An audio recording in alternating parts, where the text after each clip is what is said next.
Assalamualaikum warahmatullahi wabarakatuh.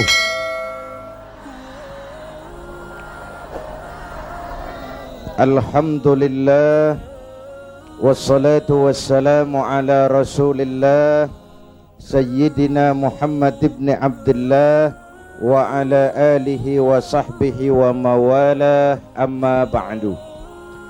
Para ulama yang saya muliakan, para pejabat baik sipil, TNI dan Polri, segenap keluarga besar Partai Persatuan Pembangunan yang saya cintai, hadirin hadirat ma'asyiral muslimin yang berbahagia. Alhamdulillah, malam ini kita dapat bertemu dan berkumpul di tempat ini mengikuti tabligh akbar yang diselenggarakan oleh DPC bekerja sama dengan GMK dalam rangka maulid mensyukuri nikmat kemerdekaan. Tadi soal maulid sebagian sudah disampaikan oleh Ustadz kita. Saya hanya ingin bicara soal mensyukuri nikmat kemerdekaan sekaligus tentang partai. Sekarang ini sudah mulai tugas Polda, politik dan dakwah. Hadirin yang saya hormati, apa hubungan Islam dengan kemerdekaan? Pertama, Islam telah memberikan sugesti, dorongan, semangat, rangsangan kepada orang-orang tua kita dulu untuk bangkit berjuang melawan penjajah.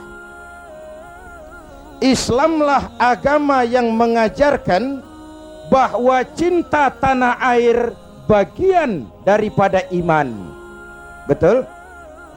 Hubbul watan minal iman. Tanah air kita bukan Aljazair.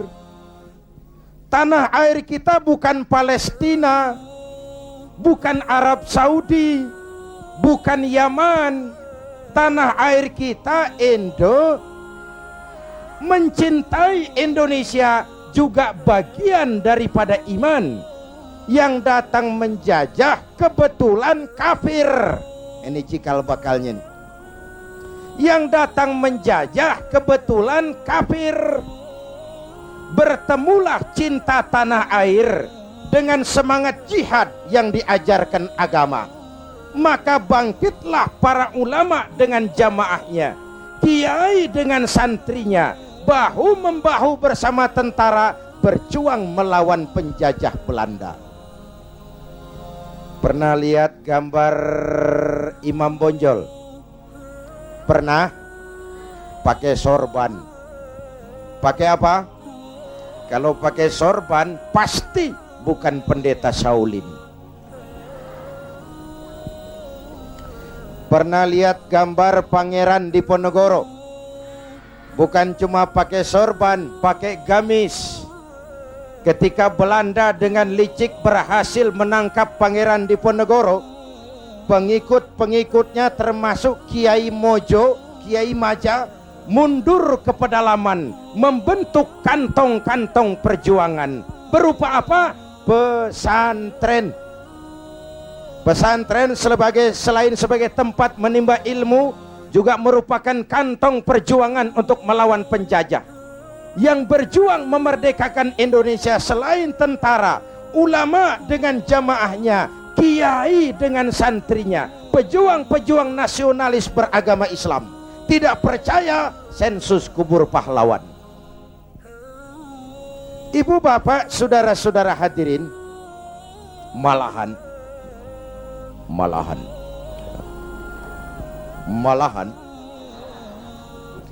Bung Tomo, tokoh 10 November yang dikenal sebagai Hari Pahlawan, dalam satu pidatonya di Jakarta, saya ingat almarhum Bung Tomo pernah bilang begini. Ini pidato Bung Tomo, saya ulang. Andai kata tidak ada kalimat takbir, ini ucapan Bung Tomo, Andai kata tidak ada kalimat takbir, saya tidak tahu, kata Bung Tomo, dengan apa saya harus menggerakkan putra-putra terbaik bangsa untuk bangkit berjuang melawan penjajah. Begitu Allahu Akbar, semangat jihad menggelora. Belanda kecil, mati tiket ke surga. Coba pakai kalimat lain, nggak serem. Woi, perang, perang, malah mundur orang. Tapi begitu Allahu Akbar, kalimat ini refleksi dari nilai keyakinan. Ibu bapak, saudara hadirin yang saya hormati, ketika itu pilihan perjuangan cuma dua, merdeka atau mati. Betul? Orang-orang tua kita berjuang nggak mikirin nanti saya jadi bupati di mana kalau merdeka. Nanti saya dapat kursi apa kalau merdeka. Tidak. Ikhlas membela tanah air sebagai bagian daripada nilai-nilai keimanan. Dulu iman untuk merebut kemerdekaan. Sekarang iman untuk mengisi kemerdekaan.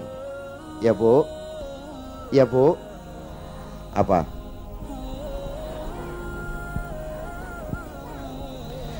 Kalau sekarang kita mensyukuri kemerdekaan, jangan pernah lupa kemerdekaan yang kita nikmati ini ditegakkan di atas keringat, air mata, darah, dan nyawa orang-orang tua kita yang mereka tidak sempat menikmati kemerdekaan negara ini. Jangan kotori darah mereka dengan togel, kata Ustadz tadi. Jangan kotori darah mereka dengan perbuatan tercela di atas republik tercinta ini. Jangankan adik-adik saya yang lebih muda, saya saja kalau ditanya, Saudara Zainuddin, apa jasamu dalam menegakkan kemerdekaan? Saya jawab, tidak ada.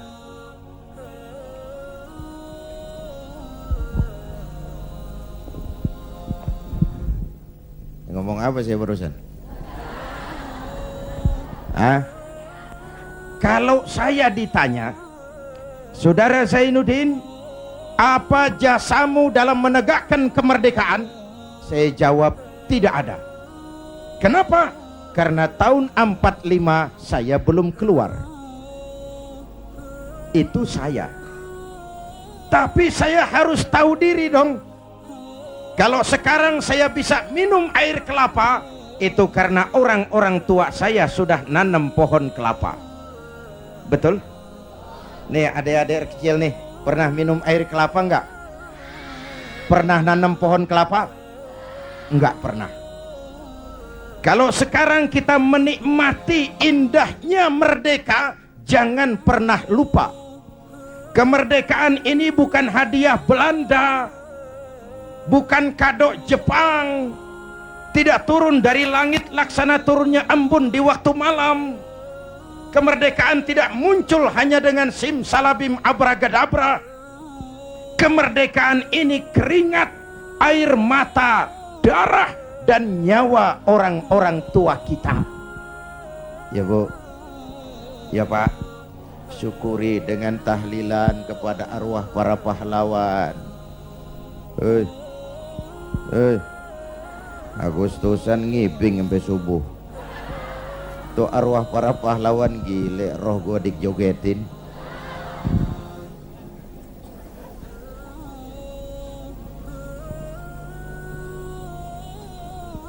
Oke, dulu iman untuk merebut kemerdekaan, sekarang iman untuk mengisi kemerdekaan.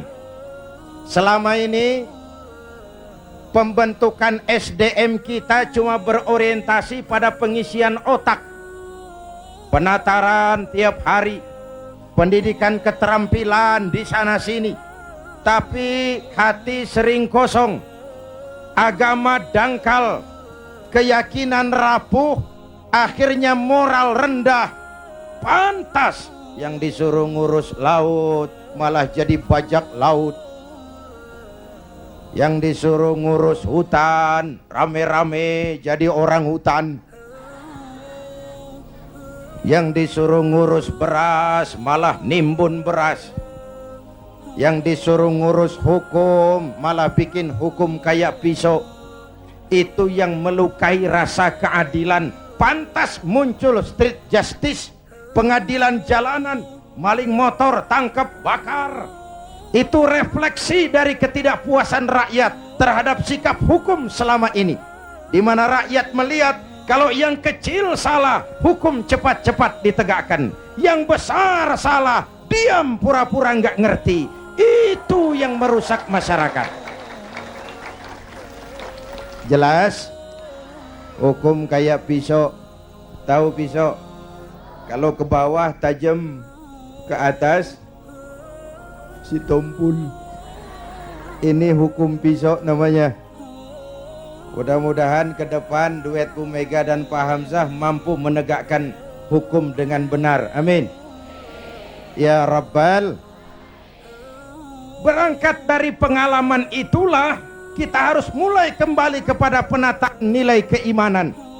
Itu sebabnya Muslim begitu brol lahir ke alam dunia udah disambut azan. Benar Bu? Kenapa? Bayi itu kaset kosong. Kalau dipakai merekam, daya rekamnya kuat. Kita yang udah berumur nih, ibarat kaset, kebanyakan rekaman udah. Nggak kusut juga lumayan. Ngapalin udah berat, kaset kusut. Bayi kaset kosong. Begitu brol hadir ke alam dunia, rekaman pertama yang menyentuh telinganya lafzul jalalah. Allahu Akbar, Allahu Akbar. Rekaman pertama. Belum sempat dia dengar Ricky Martin, belum sempat dia dengar Westlife.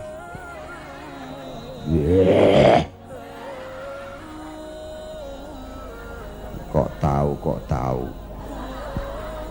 Ya tahu, gua kan Ustadz Gaul.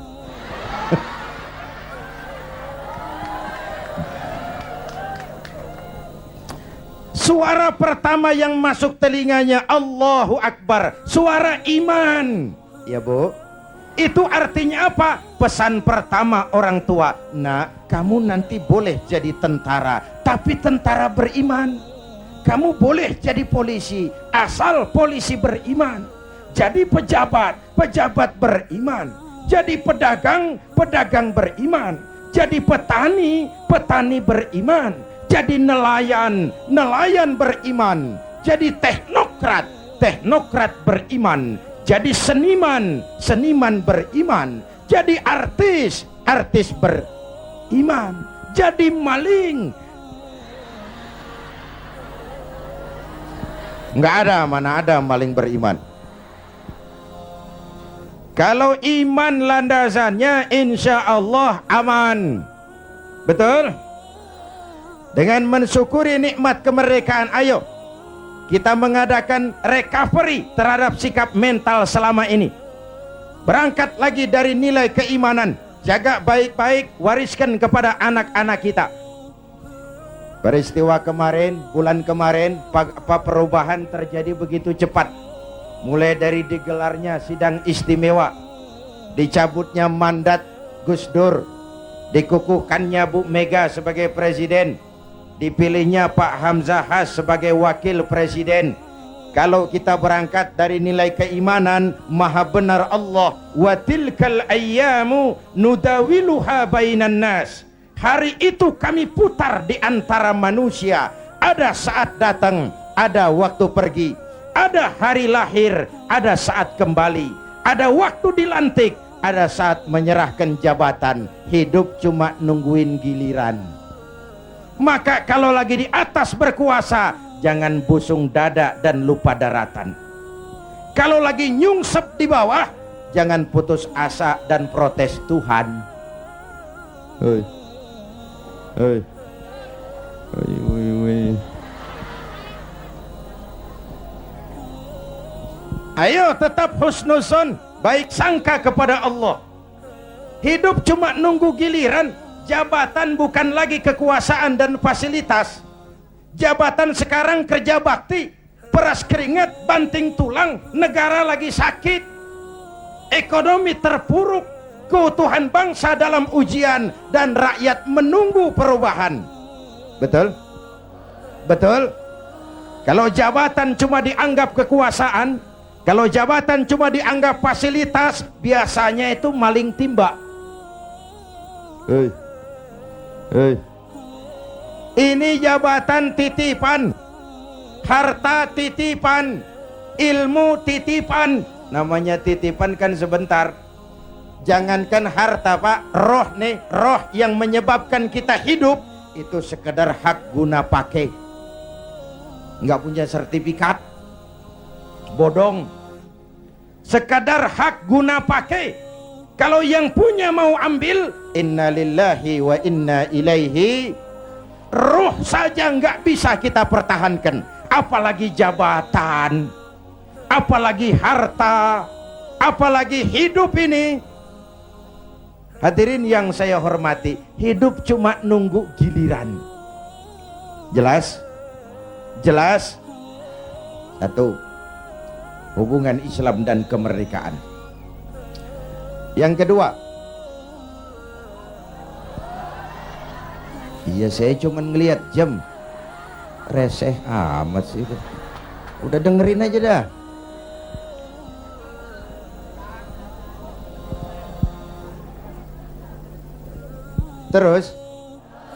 Terus menghina itu. Ini ustadz bukan tukang parkir. Terus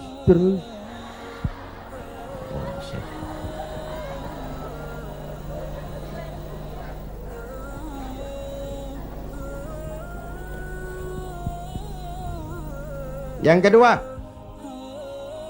setelah merdeka kita mulai menata negeri ini, membentuk wawasan Nusantara dari Sabang sampai Merauke. Indonesia kita yang begini majemuk, begini beragam, disatukan oleh cita-cita membangun Indonesia ke depan. Agama yang memberikan dorongan ke arah lahirnya persatuan dan kesatuan adalah Islam. Ia membebaskan manusia dari ras diskriminasi. Dari mana ke orang datang, apa ke warna kulitnya, dari suku apa ke ia dilahirkan, kalau akidahnya sama, itu kan saudara kita. Benar? Benar? Semalam saya cerita nih, saya mau cerita, mau dengar nggak? Saya punya teman Pak. Teman saya ini doktor dari Harvard University, Amerika. Kenalan sama saya pada waktu saya berada di San Francisco.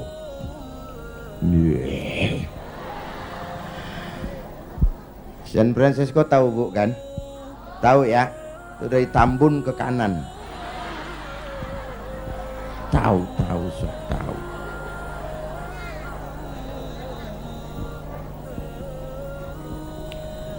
Satu hari teman saya si dokter ini bilang, orang Amerika, bule, Mr. Zainuddin, ya, saya kagum dengan negeri Anda Indonesia. Giliran saya kaget. Ada dokter dari Harvard. Harvard itu perguruan paling bergengsi di Amerika. Dia menyatakan kagum dengan Indonesia. Saya kaget. Loh, emangnya kamu sudah belajar tentang Indonesia ya? Sudah. Kenapa? You kagum dengan Indonesia, kenapa saya bilang?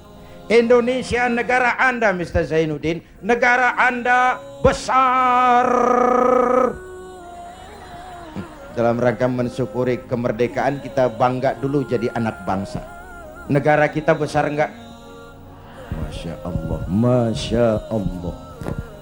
Republik Indonesia kita ini 17.000 pulau. 17.000 pulau. Allahu Akbar. Itu belum termasuk Pulau Gadung dan Pulau Gebang. Tambah 2 kalau itu masuk.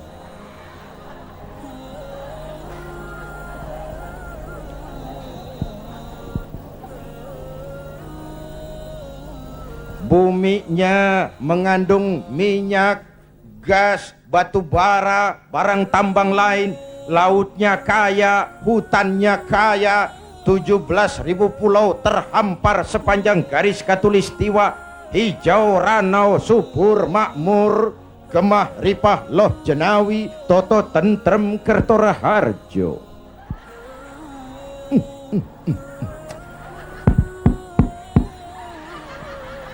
Negara besar.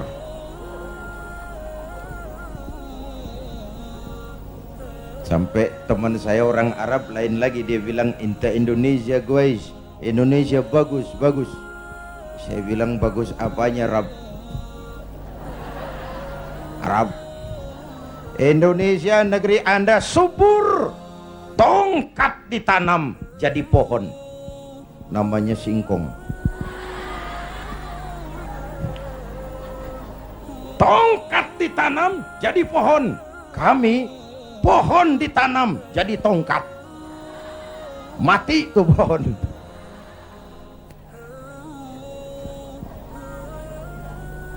Negara besar.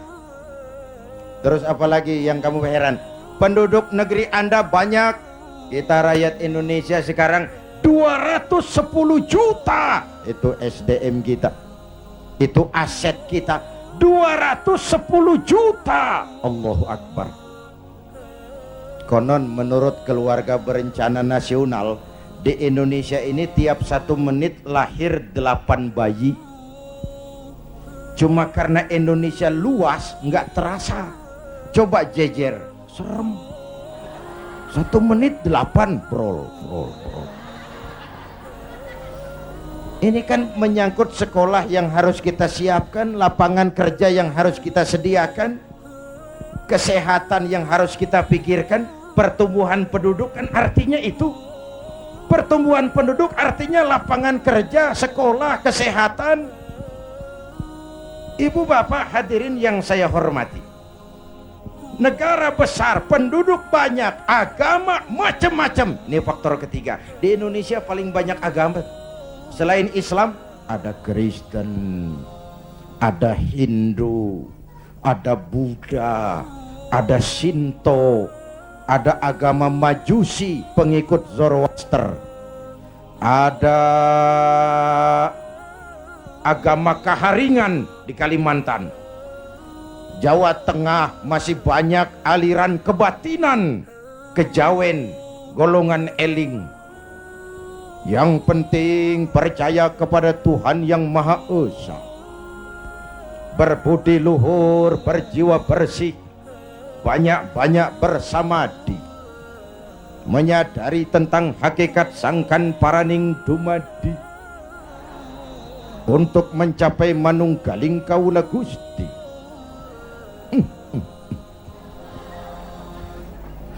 Negara besar, penduduk banyak, agama macam-macam, kok Anda bisa satu? Nah ini yang dia heran. Anda pakai lem apa? Saya bilang lemnya 2. Pertama, 87% penduduk Republik ini Muslim. Watak Islam itu rahmatan lil. Kalau besar, dia mampu melindungi yang kecil. Kalau kecil, dia mampu menjaga diri. Ini bukan umat teroris, ini umat cinta damai. Ini bukan umat biang kerok, ini umat penegak kebenaran. Kita tidak pernah cari-cari musuh, tapi kita pantang lari kalau ketemu musuh. Jelas? Jelas?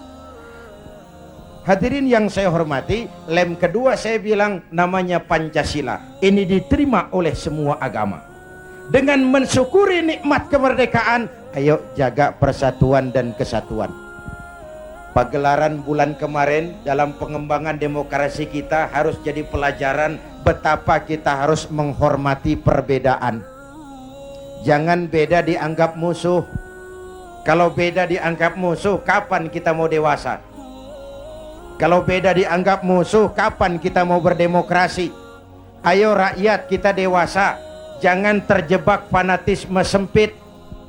Saudara senang Zainuddin, boleh. Fanatik sama Zainuddin, jangan. Kalau buat Pak Zainuddin benar atau salah, saya bela dengan darah saya. Goblok. Yang benar belain, yang salah dandanin.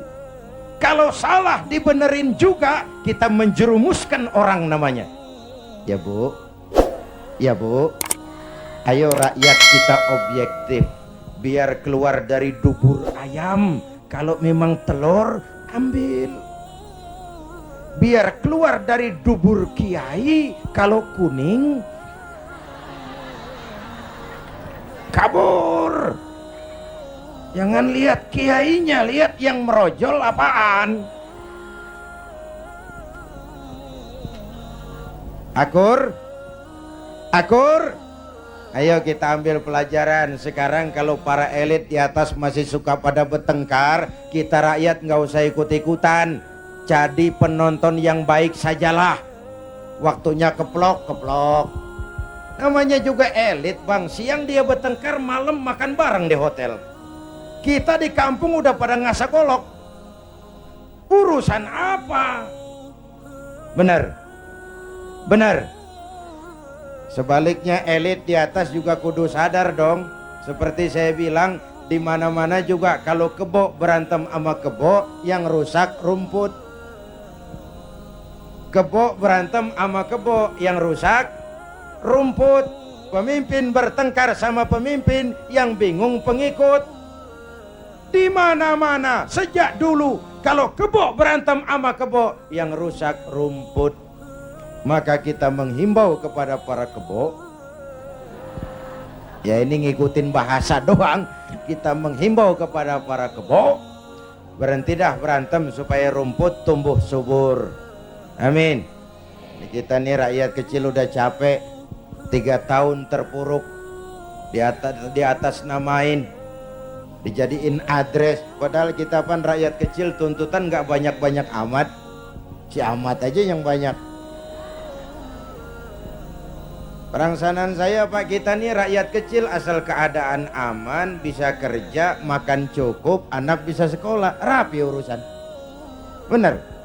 Yang mau jadi presiden si amat, si baduk, bodo amat kita mah. Ya Bu. Yang penting Pak keadaan aman, bisa kerja, makan cukup, anak bisa sekolah, rapi udah. Ada rezeki dikit, kawin lagi. Umpamanya ini umpamanya. Umpamanya saya bukan ngasih tahu, ngajarin.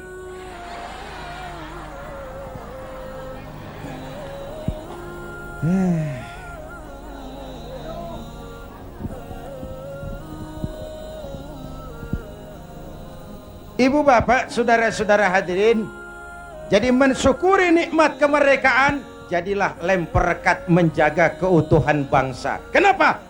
Keutuhan kita dalam ujian. Apalagi kemarin-kemarin kan istilah saya musim Pak Bendot. Kipas, angin. Tukang kipas gentayangan, tukang kompor lebih banyak daripada tukang lem. Angetin sono, sundut sini, panasin sono, bakar sini. Begitu kebakaran dia kabur, tepuk tangan, kita yang tekor. Hadirin yang saya hormati, padahal bangsa itu kayak gelas. Ini contoh nih, contoh.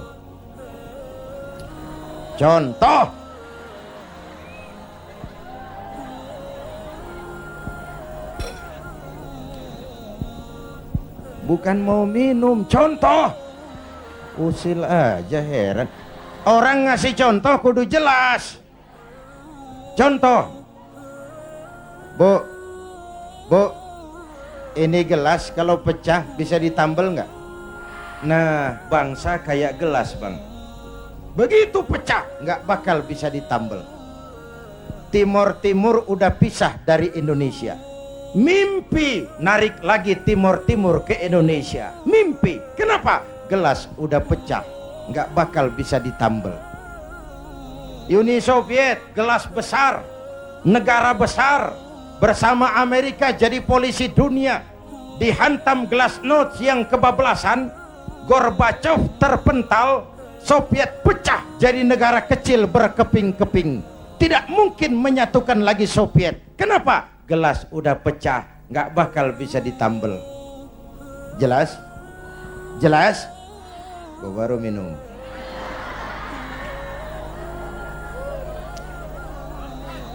Ya bagaimana aja orang nyari akal lah. Usil banget, gue heran. Iya, kalau datang-datang minum kan gue malu amat. Mau minum aja pakai kelilingan dulu. Ayo, jangan biarkan Indonesia kita jadi gelas pecah. Jaga semangat kebersamaan. Beda boleh, marahan jangan. Bang, kaos lu hijau ya? Hijau gue. Temen kita kuning, biarin kalau dia mau. Yang satu merah, nggak apa-apa. Yang lain biru, boleh. Lu lewat sono, gua lewat sini, yang satu lewat situ. Ntar kita ketemu di sono.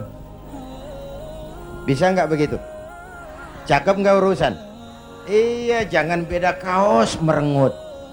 Urusan apa? Jadi anggota DPR kagak, sama tetangga marah, tekor kemana-mana. Ayo rakyat, kita dewasa, berpolitik dengan rasio, jangan dengan emosi. Kayak saya kan, sekarang saya ketua Dewan Pimpinan Pusat Partai Persatuan Pembangunan. Itu pribadi saya, nanti saya cerita kenapa saya gunakan hak politik saya. Tapi saya tidak akan memaksakan pendirian ini kepada hadirin. Itu resiko saya gunakan hak politik saya pulang kampung P3. Perkara saudara, terserah, saya menghargai pendirian saudara. Mau ikut saya, alhamdulillah. Mau pilih P3, silakan. Mau berjuang dengan yang gambarnya Ka'bah, boleh. Terserah aja itu sih. Namanya hak demokrasi, nggak boleh dipaksa-paksa dong, ya nggak, ya nggak, ya nggak.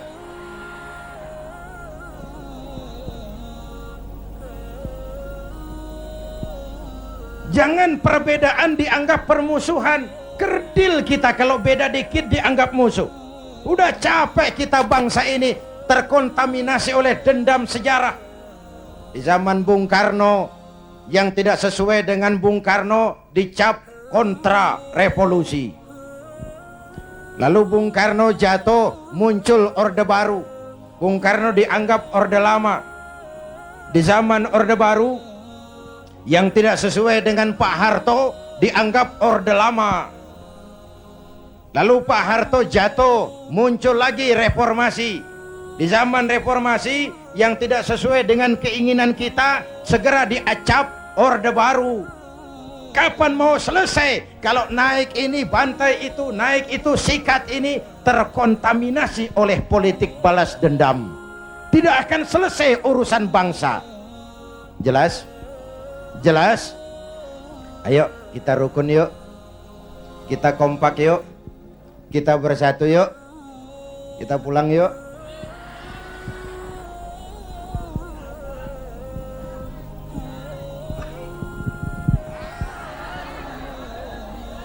Sampai jam berapa nih? Jam 2. Jam 2. Lu ngundang apa ngontrak lu? Enak aja jam 2, jam 2.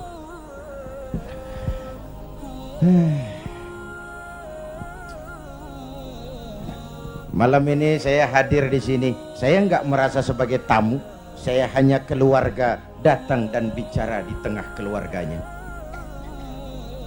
Bahwa saya lahir di Kebayoran itu sih kebetulan. Saya nggak mesen. Terima jadi, mau bilang apa? Belum lama di Sumatera Utara, di Medan, satu tabligh akbar, saya bicara di tengah keluarga besar suku Mandailing, Batak. Saya diulos, dikasih pakaian kebesaran, diangkat jadi warga Mandailing.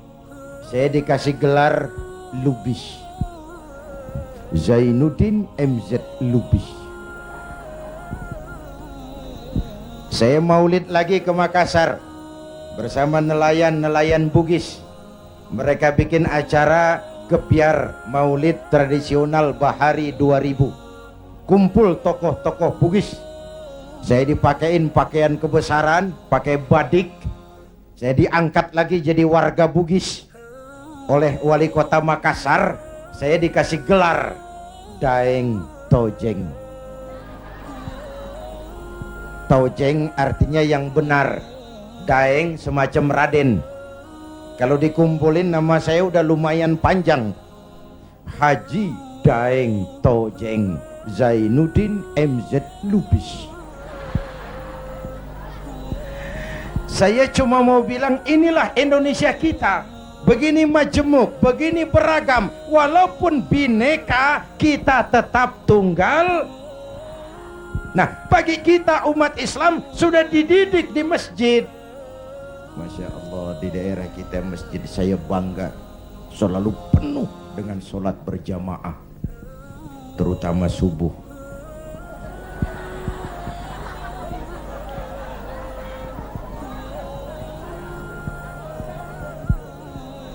Saya tahu, saya subuh sering lewat sini.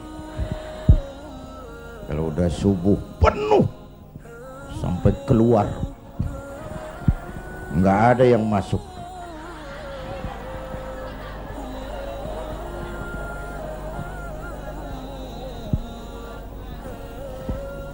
Ayo ke masjid. Pertama, siapapun masuk masjid, copot sandal, buka sepatu. Betul? Bicara demokrasi, mau bicara reformasi, mau bicara soal keadilan, rohnya satu. Jangan ada warga negara kelas 1 di republik ini. Semua sama di hadapan hukum. Siapapun masuk masjid, copot sandal, buka sepatu. Lurah masuk masjid, buka sepatu, rah. Camat masuk masjid, buka sepatu, mat. Gubernur masuk masjid, buka sepatu, Nur. Presiden masuk masjid, buka sepatu.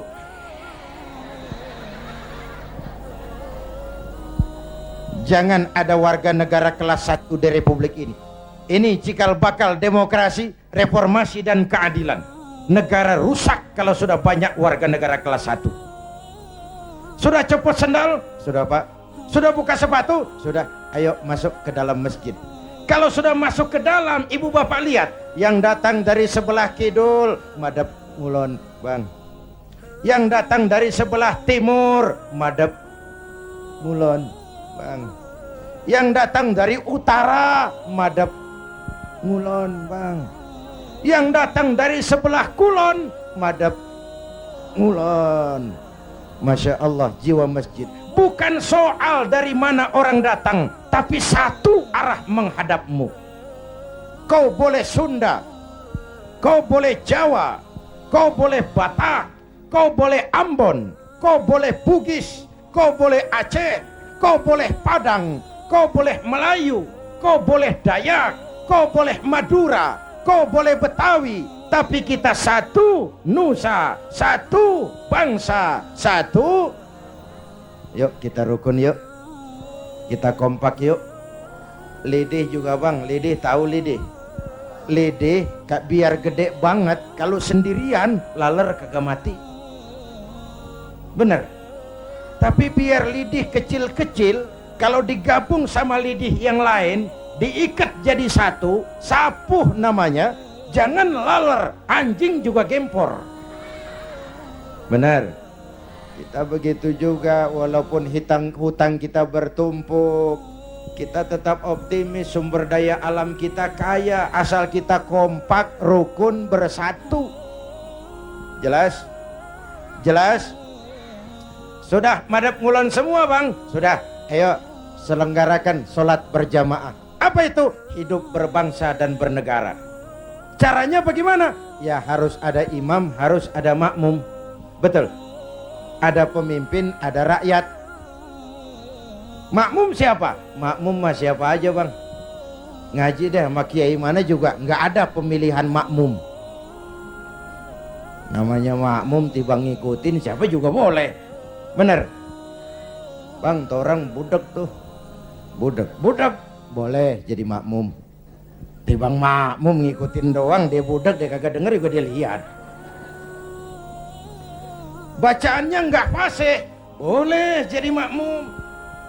Ketinggalan satu rakaat, boleh jadi makmum. Tapi nggak tiap orang boleh jadi imam. Kenapa? Imam mau mimpin orang banyak. Kalau imam goblok bego, hancur sembahyang. Bener. Benar? Makanya lain kali milih imam hati-hati. Hei, yang punya masjid pada nih, kalau milih imam hati-hati.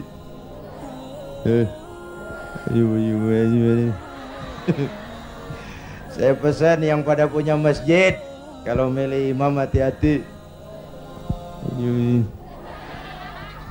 Dulu pernah kejadian, ini karikatur, mau dengar nggak saya cerita? Dulu tahun 1 di kampung saya ada 3 orang goblok. Goblok tahu goblok, Bu? Bego tahu bego? Minum es ditiup.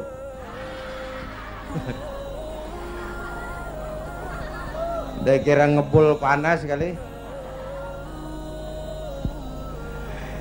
Ini 3 orang goblok sholat di musola. Musolanya udah tua, atasnya pagar, banyak tikus. Satu jadi imam, 2 jadi makmum. Waktu tahiyat, at-tahiyatul mubarakatus salawatut tayyibatu lillah. Baru sampai atta, tikus jatuh pas di depan imam. Gede, botak. Profesor tikus. Imam lantaran kaget mau at-tahiyatul atta, tikus jatuh. Rusak nggak sholatnya? Batal nggak? Kalimataini mutatabi'aini, 2 kalimat berturut-turut batal sholat. Temennya yang jadi makmum maksudnya mau negor, Pak. Bagus maksudnya mau negor, tapi karena goblok, nggak ngerti konstitusi, nggak ngerti mekanisme bagaimana cara negor imam, nyolek. Lagi sembahyang nggak boleh ngomong. Sudah berapa yang batal? 2. Yang 1 kan mestinya selamat. Nyaut, untung gue diem aja. Ya ngobrol bertiga.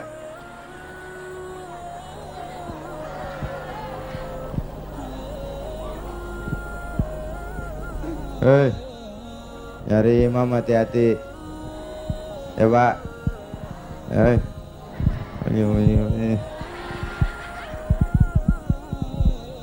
Itu sebabnya kalau sudah ada imam yang diajarin imam dulu. Pesan Nabi apa?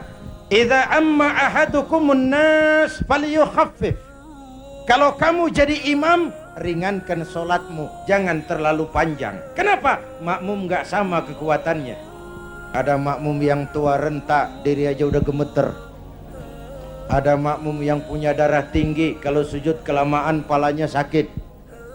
Ada makmum yang udah janji habis sembahyang mau terima duit. Kalau imam kelamaan kelosodan makmum. Imam harus tahu keadaan makmum. Pemimpin harus punya sense of crisis. Rakyat saya ini keadaannya lagi bagaimana? Kalau saya begini pantas apa enggak? Jangan udah diangkat jadi imam lupa daratan. Sembahyang isya berjamaah, rakaat pertama selesai Fatihah, Yasin. Makmum ikut si ikut, nggak punya pilihan lain, tapi hatinya kan ngedumel. Kata makmum, paling sekali ini gua sembahyang di sini. Gua kapok punya imam begini nih. Besok tobatin gua balik lagi. Hadirin yang saya hormati, begitulah kita mewujudkan semangat kebersamaan untuk Indonesia esok yang lebih baik dari hari ini. Amin.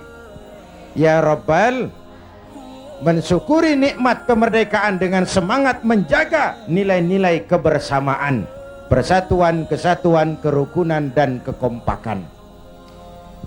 Lalu yang ketiga, hubungan Islam dan kemerdekaan. Setelah merdeka, membentuk wawasan Nusantara, kita mulai membangun. Bung Karno menyebutnya pembangunan semesta berencana. Pak Harto menyebutnya pembangunan manusia seutuhnya. Apapun namanya, tapi ini refleksi dari keyakinan. Walaupun Indonesia bukan negara agama, tapi pasti Indonesia negaranya orang beragama. Maka orientasi pembangunan tidak cuma dunia, tapi juga akhirat. Betul? Ini semua nih calon-calon jenazah.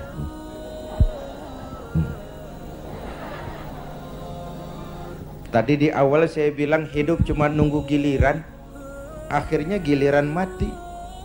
Betul? Cuma kapan mati itu yang kita nggak tahu. Apakah nanti ibu-ibu duluan, saya belakangan? Kita nggak tahu, itu rahasia Allah. Mungkin juga malah saya yang belakangan, ibu-ibu duluan. Kita nggak tahu, itu rahasia Allah. Betul? Betul? Karena itu, dengan mensyukuri nikmat kemerdekaan, mari kita isi kemerdekaan ini membangun dunia, tapi untuk kepentingan akhirat.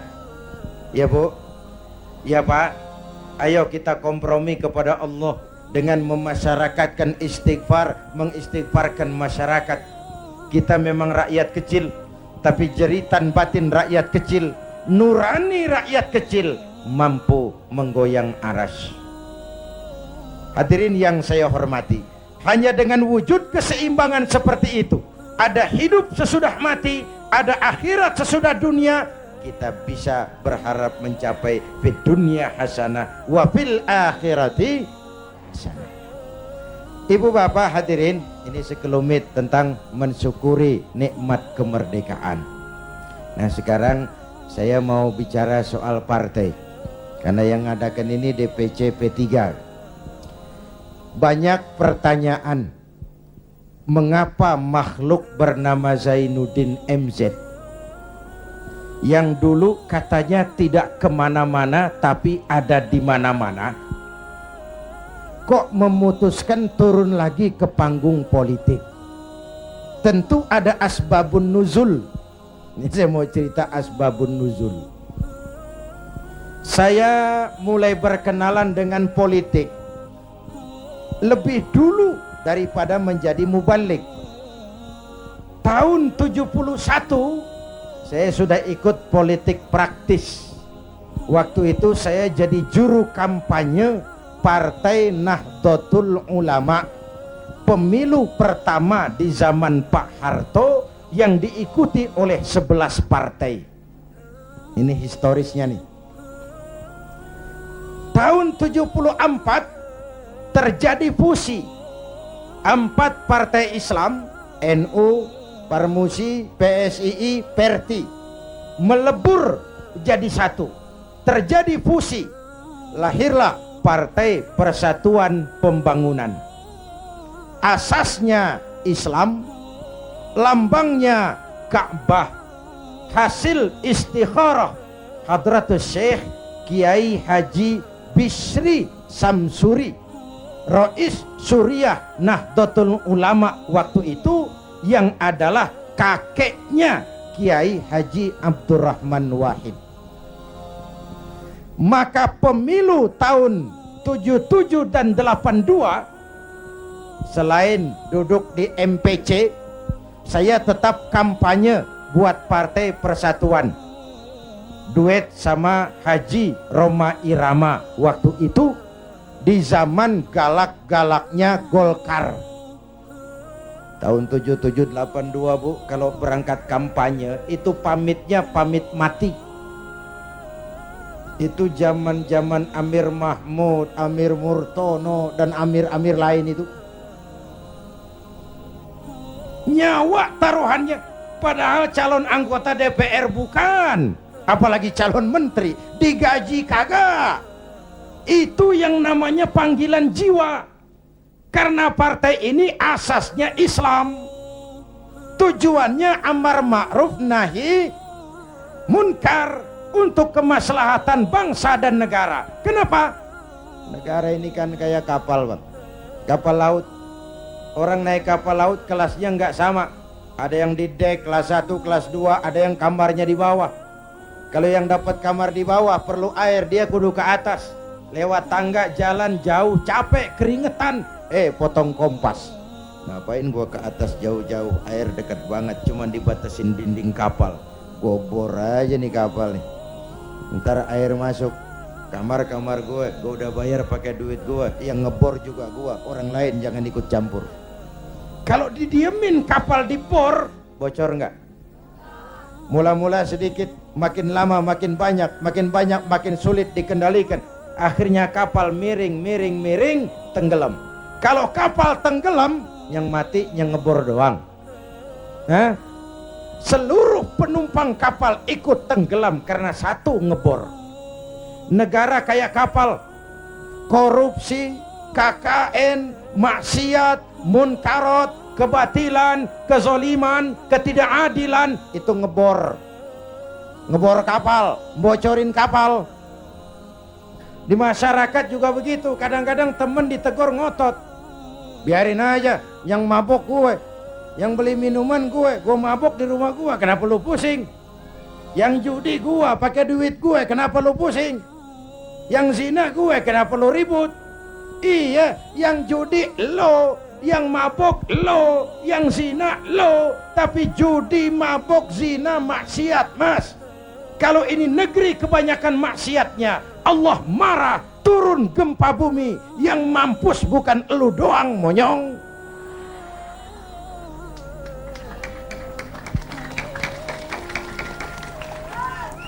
Jelas? Jelas? Iya, kalau kita makan nangka kena getah sih resiko. Enggak makan nangka kena getah, sial namanya. Jelas? Jelas? Nah, singkat cerita, lalu tahun 83-84 diundangkan asas tunggal Pancasila. Golkar makin tirani, makin otoriter. Tidak boleh lagi ada ormas dan parpol yang asasnya Islam. Kalau tidak mau terima asas tunggal, bubar. Maka dengan berat hati waktu itu P3 menerima asas tunggal Pancasila daripada dibubarin. Lambangnya berubah jadi bintang. Betul? Masih ingat? Saya protes waktu itu kepada guru saya, Hadratul Mukarram Kiai Haji Dr. Idham Khalid. Ini nanti soal silsilah, Pak. Beliau salah seorang pendiri P3, termasuk presiden pertama Partai Persatuan. Pak, kenapa diterima asas tunggal Pancasila? Kita harus melepas asas Islam, kan rugi. Beliau senyum. Apa kata beliau? Zainuddin, ibarat warung, kita sekarang nggak boleh dagang nasi uduk, biarin aja dagang pisang goreng dulu. Sebab kalau kita dagang nasi uduk juga warung digusur. Biarlah dagang pisang goreng dulu, yang penting masih punya warung. Nanti kalau keadaan aman kita dagang lagi nasi uduk. Nah, Masya Allah, orang tua bijaksana. Tapi saya sudah kadang frustasi. Apa artinya lagi berpolitik kalau asasnya tidak Islam? Maka sejak tahun 84 saya mengundurkan diri dari panggung politik. Saya konsentrasi penuh kepada dunia dakwah. Ketika itulah lahir prinsip saya tidak kemana-mana, tapi saya ada di mana-mana. Itulah politik dakwah. Itu politik dakwah. Kenapa? Waktu itu Golkar kejam, Pak. Tidak boleh ada bunga indah tumbuh di luar istana. Tidak boleh ada bunga indah tumbuh di luar istana. Maka saya harus ngatur strategi supaya saya bisa dakwah ke sana dan kemari. Saya lahirkanlah prinsip tidak kemana-mana, tapi ada di mana-mana. 97, ini cerita singkat. Mulai terjadi krisis moneter. Rupiah kita anjlok, dolar naik ke langit. Iya, Bu. Iya, Bu. Dari 2.500 dolar sampai 17.200, bagaimana nggak kolab? Akibat krisis moneter muncul yang lebih makro, krisis ekonomi. Sampai sekarang kita masih ngerasain, ya Bu. Perusahaan besar ambruk, konglomerat terpuruk, hutang numpuk, pejabat ngantuk, PHK di mana-mana, lapangan kerja sulit, pengangguran meningkat, kemiskinan naik, kriminal menjadi-jadi, harga-harga kebutuhan tiap hari berlomba dan membumbung. Ini ibu-ibu di dapur kan ngerasain bener ya Bu? Tadi udah ditanya tuh sama Ustadz kita, beras naik nggak? Naik. Minyak, kecap, bapaknya anak-anak pikir dulu baru nyaut, naik.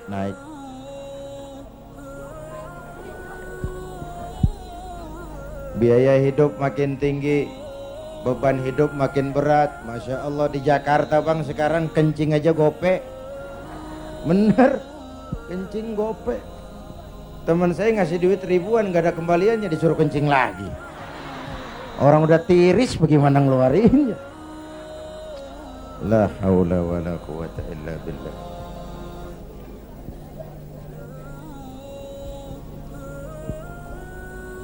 Akibat krisis ekonomi muncul yang lebih mengerikan, krisis kepercayaan.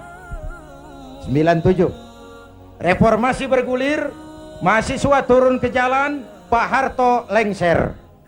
Ini turunnya Pak Harto, Pak Bu, saya punya dua catatan penting. Pertama, betapa besar arti kepercayaan. Ini kan PDIP sama P3 lagi dapat kepercayaan, jadi orang nomor 1 dan nomor 2 di Indonesia. Nyari kepercayaan berat, menjaga kepercayaan lebih berat. Kalau dipikir-pikir, Pak Harto kok bisa turun? Apa nggak punya duit? Banyak. Apa nggak didukung tentara? Oh, sebagai presiden dia panglima tertinggi ABRI, Pangkostrat mantunya. Kok turun? Jawabannya tidak dipercaya.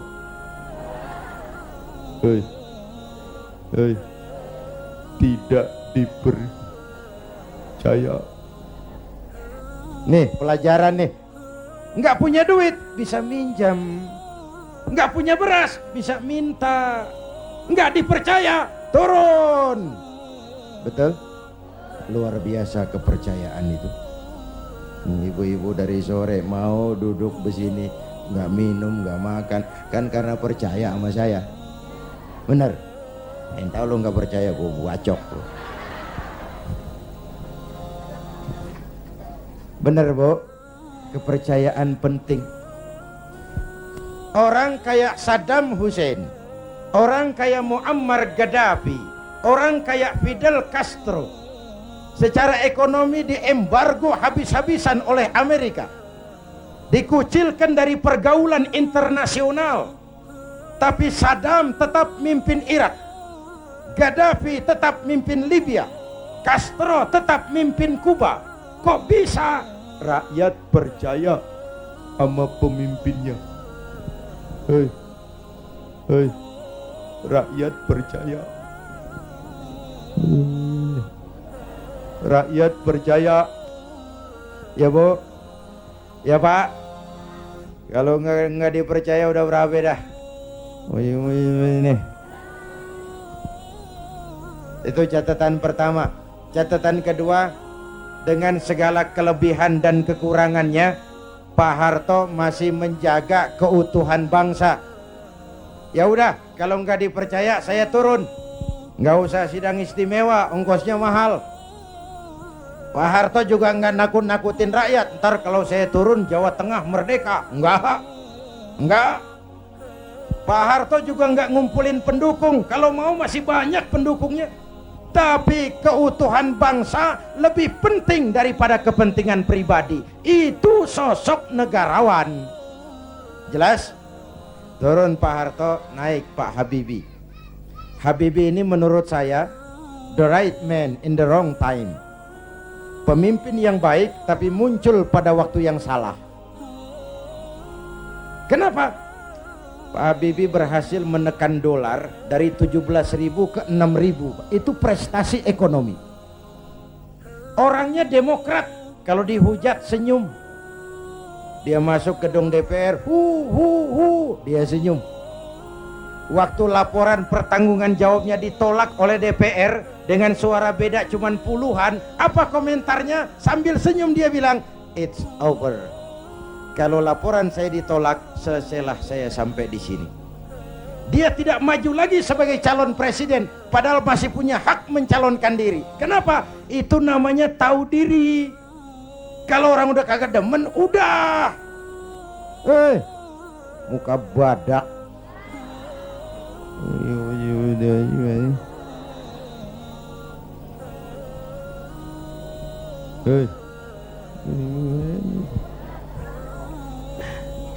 Ibu bapak hadirin, nah setelah reformasi bergulir, muncul begitu banyak partai. Betul? Partai yang Islam saja tidak kurang 20 partai. Saya bingung lagi. Tadinya saya pengen ada partai yang berasaskan Islam. Begitu muncul begitu banyak, 20 lebih partai Islam, termasuk yang tidak punya anggota, papan nama. Makanya saya tetap tiarap. Lalu tahun 99 diadakanlah pemilihan umum, diikuti 49 partai. Innalillahi wa inna ilaihi raji'un. 49 partai, termasuk 20 lebih partai yang asasnya Islam. Saya bingung, ini mana teman mana lawan. Maka pemilu 99 saya tetap tiarap.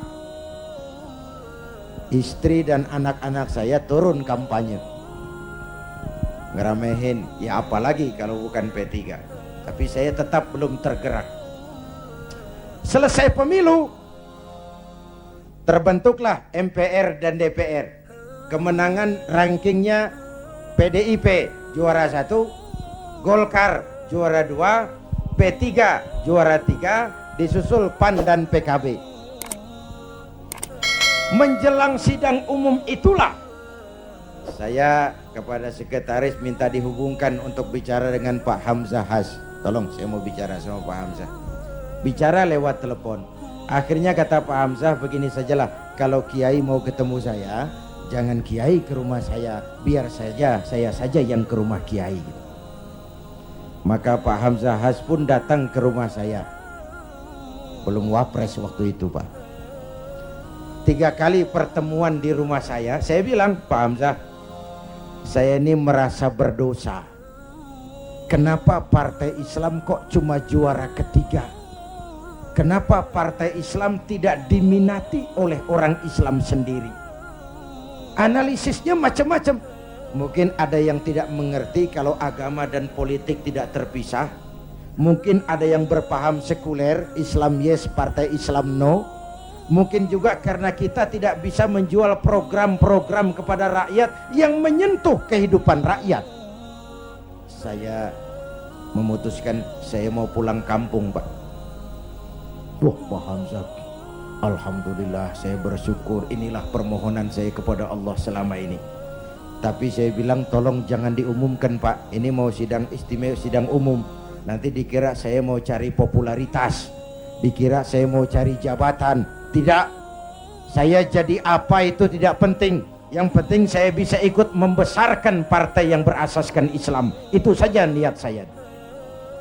Hadirin yang saya hormati, kemudian saya diangkat jadi ketua Majelis Pertimbangan Lajnah Syura Ulama'il Ka'bah.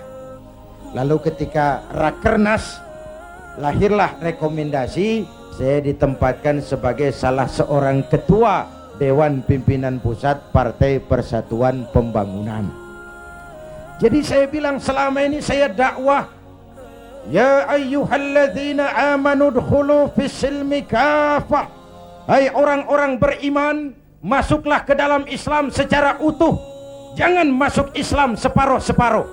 Kalau Islam katamu, Islamlah cara kau berdagang, Islamlah cara kau bertetangga, Islamlah cara kau berumah tangga, Islam jugalah cara kau berpolitik. Jangan masuk Islam separuh-separuh. Ya Bu, ya Bu, Bu, jawab yang jujur. Kalau masuk separuh-separuh enak enggak? Tuh kan ngeres aja kan pikiran. Tetapi saya tetap pada orbit saya. Saya tidak akan meninggalkan tugas dakwah. Dan saya bersyukur, sekalipun saya terjun kembali ke dunia politik, dakwah saya tetap berlangsung. Undangan gak kurang, malah makin sibuk ngatur. Saya bersyukur, ya Allah, kalau begitu mudah-mudahan umat bisa menerima saya pulang kampung. Dan kalau sekarang P3 pada kabinet ini mampu meraih wakil presiden, kenapa tidak pemilu tahun 2004 kita raih kursi presiden? Asal konstitusi kan sah saja, orang punya cita-cita toh. Nah sekarang partai gurem yang kagak dapat suara aja pada minta kursi menteri. Ini tukang kursi lagi laris nih. Partai gurem yang kagak dapat pemilih pakai minta kursi juga, emang urusan apa? Kursi laku banget. Dianggap kapling pembagian rezeki. Innalillahi. Ini kerja bakti, peras keringat, cuci piring. Negara lagi bangkrut, Indonesia lagi sakit. Ibu Pertiwi meratap berlinang air mata. Kalau cuma pada mau cari rezeki, maling tembak lagi tuh. Negara makin terpuruk. Ibu bapak hadirin yang saya hormati, karena itu kita doakan Bu Mega dan Pak Hamzah mampu melaksanakan amanat rakyat. Amin ya Rabbal Alamin. Dan kita semua rakyat tetap menjaga kebersamaan, persatuan, kerukunan, dan kekompakan. Perbedaan jangan dianggap permusuhan.